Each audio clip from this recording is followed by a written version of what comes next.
What are some of the challenges with going on the road? You're going to have several, not just this next two, but down the stretch, several big road games. Yeah, I mean, playing on the road with kind of hostile crowds, you gotta have some toughness about you, some mental toughness to be able to withstand some runs. And we kind of have talked to our guys about, if you look at we've had 5 games in the SEC where we've given up significant runs. We 3 of our losses, we're up 21, opened the gate at Florida, big run into half, started second half. 3 of our 5 losses are basically down to 4 possessions. So, 2 of those 3 came at home. I mean, we were up double digits, up 12-zip on Arkansas, lose. Then you're up 15 against Tennessee, lose. And in each of those games, we gave up large runs, like more than double-digit runs in a short amount of time. So, we've talked to them about being a little bit more mentally tough.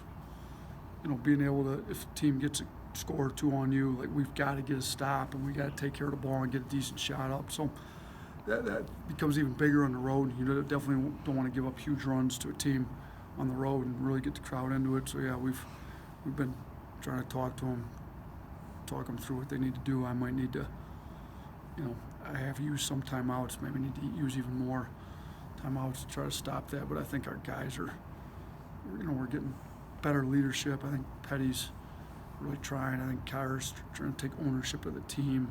Part of that is stopping runs when they do, stopping them much shorter than what we've been stopping them now. What's your philosophy on using timeouts in those kind of situations? You know what? I mean, a lot of times I've had better teams, especially the last couple of years. We're more talented. Sometimes in that situation, you let them figure it out. I think that helps them in the long run. Now with a younger team, I think sometimes I probably need to use more. I always like to have them in my pocket for late if we need them. But I'll tell the guys too, I don't like to use a bunch of timeouts. So if you get stuck to save a turnover, call one. I mean, we get 4.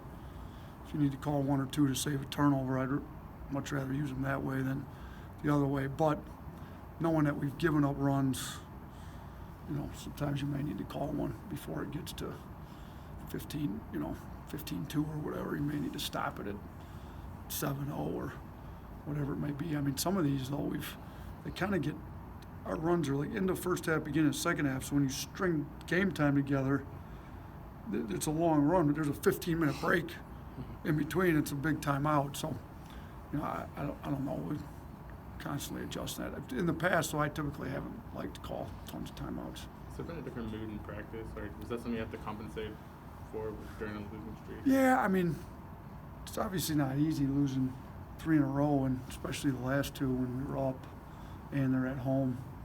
But I think the guys have really, we've gotten some, even after the last game, we got coaching staff get a text and guys taking ownership, we got to play better. They understand, there's, our margin for error is real small right now without Herb. So every little mistake kind of gets magnified. So we got to be really on top of it, especially on the defensive end with the turnovers. We can't have empty possessions on offense with the turnovers. We can't have defensive breakdowns when, Herb's not there to cover them all. I think, I thought Petty played really hard late in that game, probably the last 10 minutes. I mean, he had 11 rebounds. But, when he's got to get locked on to their best player and, he doesn't have Herb roaming, it makes it a little bit harder in those situations. So knowing our margin of error is a lot smaller, we got to be better. And I think guys have owned that. I think the practice mood's been, honestly, I felt like the last 2 days of practice have been as good as we've had. I think, we had some one-on-one meetings and make sure guys are on the same page. And I think their heads are in the right spot. We got to come out and produce now. I'll take Wednesday off. We did. So I think so. Guys had a chance to kind of regroup. I'm not one for having long, drawn-out post-game talks. I'd rather watch it on video, make sure I know what I'm talking about. A lot of times you think you saw something and get to the video, maybe there's some other issues that pop up. So didn't say a ton after the game Tuesday. Give them Wednesday off. Don't really see anybody get the staff organized. Then, yeah, Thursday was a long day. I watched a lot of video, kind of addressed a lot of issues, and I thought we had a great practice. Went pretty long, actually. Thursday longer than normal for February, but felt like we needed to. And then today was a lot lighter, about an hour, and get them ready to go for tomorrow. Make sure their legs are fresh. How different is Georgia? We see the home and away, disparity on the record, but how different are they at home compared to what you see on film? I mean, their best players are freshmen, so I think part of that. I mean, even you look at us, like our starting backcourt right now is essentially 2 freshmen. Now Kyra's a sophomore, but he's the same age as all these other freshmen. Some people forget that. Like, we got 2 18-year-old kids starting in the backcourt here. We're young. Sometimes when you're young, it's a little up and down sometimes. And Kyra and Shaq have a lot of experience now. Kyra being in his second year, he came into college a year early. He's still 18 years old. So you look at Georgia, Anthony Edwards is young, freshman, best player, tons of upside, but he definitely looks like the number 1 pick in the draft for large stretches of some games. And there's other games where it looks like he's 18 years old. So I think that goes a part of it. That when they get their home crowd behind them, it's probably easier to look like there's stretches in games where Georgia looks like the best team in this league. I mean, you look what they did to Florida, the way they came out and opened that thing up to 22, and then it was almost a tale of 2 halves. The second half, so at home they're able to make those good stretches look a little bit longer, I think. So we're gonna probably see a pretty fired up team, I think. We know how we felt after giving up a 21-point lead at Florida, so I'm sure they're feeling the exact same way after giving up a 22-point lead. You mentioned Edwards. Just what kind of challenges does a guy like that present? I mean, he's 6'5", 225. I think they list him at. I mean, he looks like he's all of that, and he's shooting the ball unbelievable. I mean, he's better in transition. I mean, he gets his threes in transition before your defense is set. So if guys are backpedaling to stay in, I mean, you look at him when he gets going downhill. I mean, he can finish at the rim. But the best of them. I mean, you can see why NBA people are so high on him. So, you look at us, we don't have, I mean, that's kind of what we're missing. Rojas and Jawan are those long, athletic, big, strong wing, 3-4. We don't have them. Herb's our one that we had on the roster with those 2 out. He's out, so we either got 6'5", 190, whatever John Petty is, on a day-to-day basis, but he's not 225 like Edwards is. So you either go that way or, Shackelford's a little thicker, stronger, but he's 6'2", 6'3", whatever he is. So you can't put a big on him. I mean, he just blow right by him every time. So we're a little bit limited in who we have to guard him. So as big a challenge as he presents to everybody he plays, he probably even presents a bigger challenge for us, just with the way our roster is right now, with who's out, who's injured for the year. Beetle. Beetle?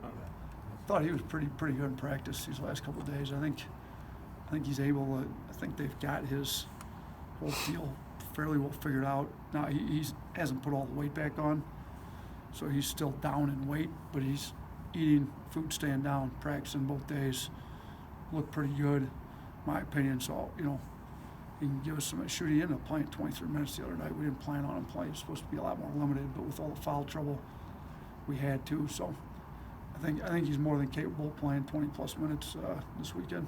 You talked about the benefit of playing at home, but can there be a benefit to taking road, especially when you are struggling, kind of the way you are? Yeah, I mean, we lost 2 at home, so we were up in both, so it may not be the worst thing to go on the road. Maybe get the group together. You're alone in the hotel room and spending some time on a plane, a bus together. Get a little camaraderie. Sometimes that's not the worst. I mean, disappointing that we let the fans down. I think our fans have been great this year. Students have been coming out great. When you win, helps bring them out even more. So it's disappointing to drop the 2 because we'd like for the crowd to continue coming strong. Hopefully they do. Hopefully we can get back on winning, winning some games maybe on the road before we come back home again. But yeah, there may be some value to going on the road. You had one, or? Yeah, both JV and Jaden talked about having that dog mentality. Is that something, especially on the road, is that something that you've instilled in them this week? And how does that play out on the road? How's that been for you guys? Yeah, I mean, I've really been talking about winning plays versus losing plays. And I think we've got some guys that really want to be winners. I mean, we got guys at 6 in the morning. Like, we've got guys texting us. Like, we've got guys that want to get this thing figured out, like, badly. But you have to make winning plays in the game. Like, wanting to win doesn't always necessarily mean you're going to win. And if all you do is think about winning the game, you end up losing a lot. What you have to do is make winning plays through the course of the game and not losing plays. So you may turn the ball over, sprint back and get a stop. You may miss a free throw, a layup, whatever it is. Just turn around, make the next best play you can. So we're trying to do that. The other thing is we kind of made that point, showed you the video. We also went through all the runs we've given up. And you can't, when you get a 15-point lead, that dog mentality that they're referring to, like, you got to play just as hard when you're up 15, down 15, tied. I showed them a clip from last night's game in the Bucks. I don't know if anybody saw it. Like 30 seconds to go in the game, and Bucks are up 11. I mean, it's over. But Giannis sprints back to make sure they didn't get a layup in transition with 20-some-odd seconds to go in the game. Like, it's a reason, the Bucks are 5.5 games ahead or whatever they are ahead of the Lakers for best record in the league. Like, their best player, like I told our guys, like, up 11 with 30 seconds to go. It's just how he plays every play. We got to get the same mentality. Like, let's make sure if we're up 21 like we were at Florida, up 15 in the first half, up 12 zip, like, it doesn't matter. You have to play every single play with max effort and locked into the defensive end. That's probably what they're talking about, dog mentality. I could be my guess as to what they were referring to when I talked to you guys. Thanks, Coach.